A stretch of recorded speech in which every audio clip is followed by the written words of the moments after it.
ada. Cuman hari ini juga ada dari DPRD juga ikut dan beberapa kepala dinas, terutama yang bertanggung jawab nih LH.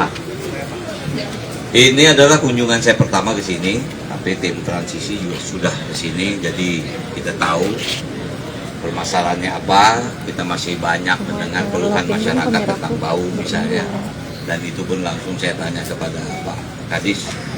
Ternyata ada beberapa mesin ya, sudah terpasang, tapi ya jujur aja nih, ini boleh dikatakan tempat baru jadi masih trial. Tapi alhamdulillah hari ini saya nggak mencium bau nih. Kalau di dalam bau itu pasti, tapi kalau di luar ini keluhan itu adalah masyarakat yang ada di luar dari komplek. Jadi insya Allah kita akan terus melakukan perbaikan sehingga nanti insya Allah pada bulan April tempat ini akan di launching oleh Pak Gubernur. Mudah-mudahan itu jauh lebih sempurna. Nah, jadi inilah salah satu keseriusan kita. Cuman tadi saya minta kepada Pak Sekda, jalan yang ada di depan ini harus diperbesar ya, karena pergerakan sampah itu kita tahu truk-truk sampah itu agak besar, jadi dia harus movingnya itu tidak boleh terganggu, dan ternyata memang sudah ada dalam perencanaan. Cuman saya bangga kalau itu juga menjadi prioritas utama untuk segera kita bisa membuat 2 jalur ya. Oke. Jadi itu yang bisa saya sampaikan pada teman-teman, silakan kalau ada mau bertanya. Pak, upaya supaya warga nggak kebauan lagi nanti seperti apa Pak?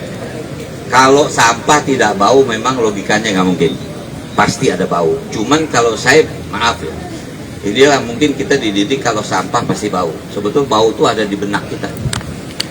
Kalau kita dengar sampah pasti sini bau gitu kan.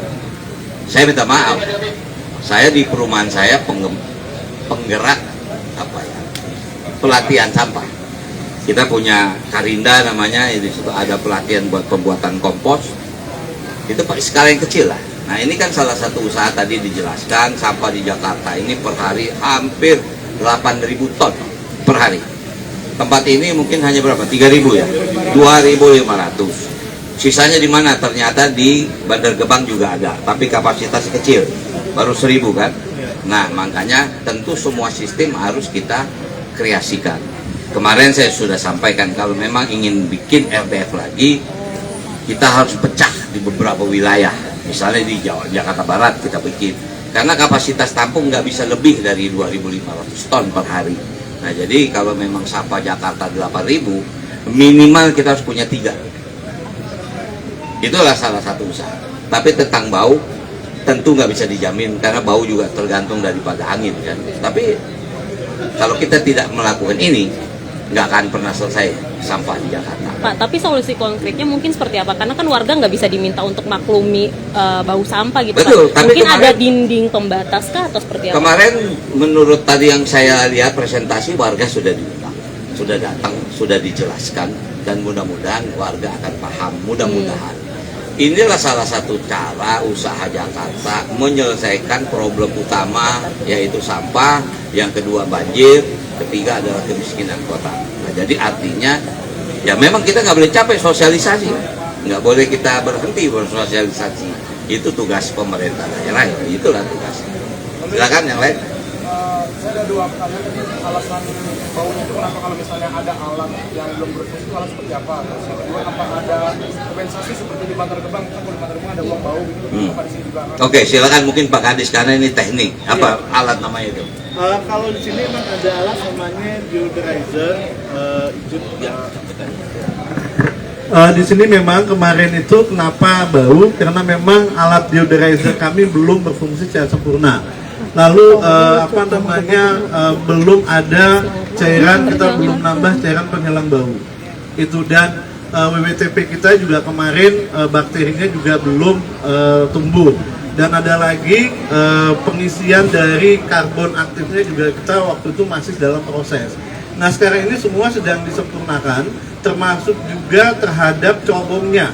Ini ada improvement di cerobongnya yang dilakukan oleh Wika dan Jakon, supaya memang asap yang keluar dari cerobong itu tidak banyak lagi dan tidak berwarna hitam, dan itu sudah terjamin tidak berbau. Dan kami juga memasang alat stasiun pemantau kualitas udara yang ada di lokasi ini. Teman-teman wartawan bisa lihat di sana, dan kami juga pasang satu SPKU di sekitar. Jadi ada satu SPKU kami pasang di JGC itu. Jadi nanti kami memang akan sangat transparan terhadap laporan-laporan terhadap nilai-nilai kualitas udara yang memang bisa dilihat oleh masyarakat. Itu Pak Wagub. Dan kalau kembali apakah ada dana kompensasi, kalau izin Pak Wagub saya tegaskan hingga saat ini memang tidak ada wacana pemberian kompensasi seperti di Bantar Gebang, itu Pak. Ya, jadi karena memang warga kita dan ini sampah kita, dan sampaikan Pak Wagub, ini adalah upaya dari Pemprov DKI Jakarta untuk dapat mengolah sampah secara baik. Itu izin Pak Wagub. Oke. Pak Rano, Ya. Pak, soal deodorizer itu seberapa efektif buat mengurangi bau dan residu dari ini ditaruh di mana Pak? Iya, kalau di deodorizer alhamdulillah ini kita sudah mengaktifkan, dan saat ini teman-teman juga merasa bahwa udaranya nggak bau. Itu karena memang aktif dari deodorizer tersebut, dan kita sudah menyebar adanya cairan pengeluaran bau. Itu. Kalau residunya ini saya tekankan sekali lagi, jadi 2.500 ton sampah sehari itu kemudian menjadi RDF 875 ton. Itu bukan kemudian residunya adalah 2.500 dikurang 875 sama dengan sekitar 1.500 lebih gitu kan. Itu bukan itu. Karena sampah Jakarta bisa saya sampaikan 70-80% adalah air. Di saat kemudian kita lakukan pemrosesan di sini, airnya itu kita kurangi benar-benar sampai di bawah 20%. Nah itulah kemudian sampai sudah kita kurangi airnya, kemudian kita keringkan lagi. Jadi kenapa sampahnya kemudian hasil RDF-nya hanya 875. Dalam pemrosesannya memang ada yang namanya batu, ada namanya, karena sampah kita kan sampah campur baur semuanya ada di sini, kaleng semua. Nah dalam proses ini ada mesin yang memang bisa memisahkan logam, memisahkan kaleng, memisahkan batu, memisahkan panah, itu semua ada di sini. Sehingga memang produk yang dihasilkan dan itu akan menjadi RDF yang memang siap dibeli oleh pabrik semen, yaitu Indosemen, yang memang 875 ton sampah itu sudah siap dibeli oleh Indosemen sebagai bahan bakar pengganti batu bara, sama seperti di Bantar Gebang itu. Jadi itu residunya, dan mudah-mudahan kedepannya memang kita bisa mengolah lebih baik lagi itu. Oke. Pak Rano, izin Pak. Ya. Kalau tadi ingin menambah 3 RDF lain gitu Pak, ada rencana di daerah mana, kan Jakarta terbatas gitu Pak? Tentu tadi saya baru berimprovisasi kan. Kita harus bagi wilayah. RDF di Rorotan ini kira-kira siapa mana yang selesai? Ini ada wilayah utara. Nah. Wilayah utara semua selesai di sini. Selesai di sini. Itu baru utara loh. Kita ini ada 5 wilayah. Ya satu mungkin Pulau Seribu. Tapi artinya barat, pusat itu juga menjadi harus kita cari solusinya. Karena kalau kita full di satu tempat pada waktu delivery sampah ke sini, maaf, jalanan kecil saja saya protes.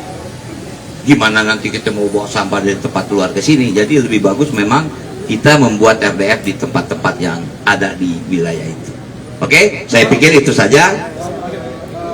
Tahun lalu sempat ada wacana dari Pemprov untuk membangun pulau sampah Pak.